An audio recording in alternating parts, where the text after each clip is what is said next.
Hello guys, welcome to our YouTube channel, and today we are going to learn how to log into our Eton University account.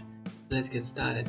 So to log into your Eton University account, what you can do is just simply open up your browser. After opening up your browser, in search bar you can search for Eton University login. After searching for that, you'll come up to this page, and from here what you can do is just simply tap on this first option, which is Eton University Student Portal.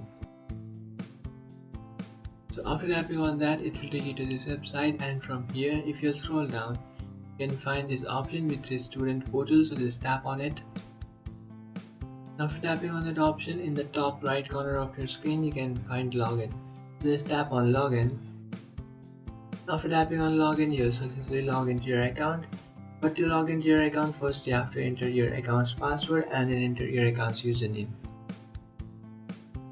So after entering your account's username and password, just tap on login, and after tapping on login, you'll successfully log into your account.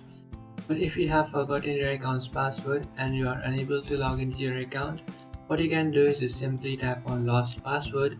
And after tapping on lost password, you can easily reset or record your account's password by creating a new one. So after creating a new password for your account, just come back to this login page and enter it. And after entering that new password, what you can do is just tap on login. After tapping on login, you'll successfully log into your account. So that's it guys, this is how to log into your Eton University account. If you find this video helpful, don't forget to like and subscribe to our channel. If you have any doubts, feel free to comment below. Thanks for watching.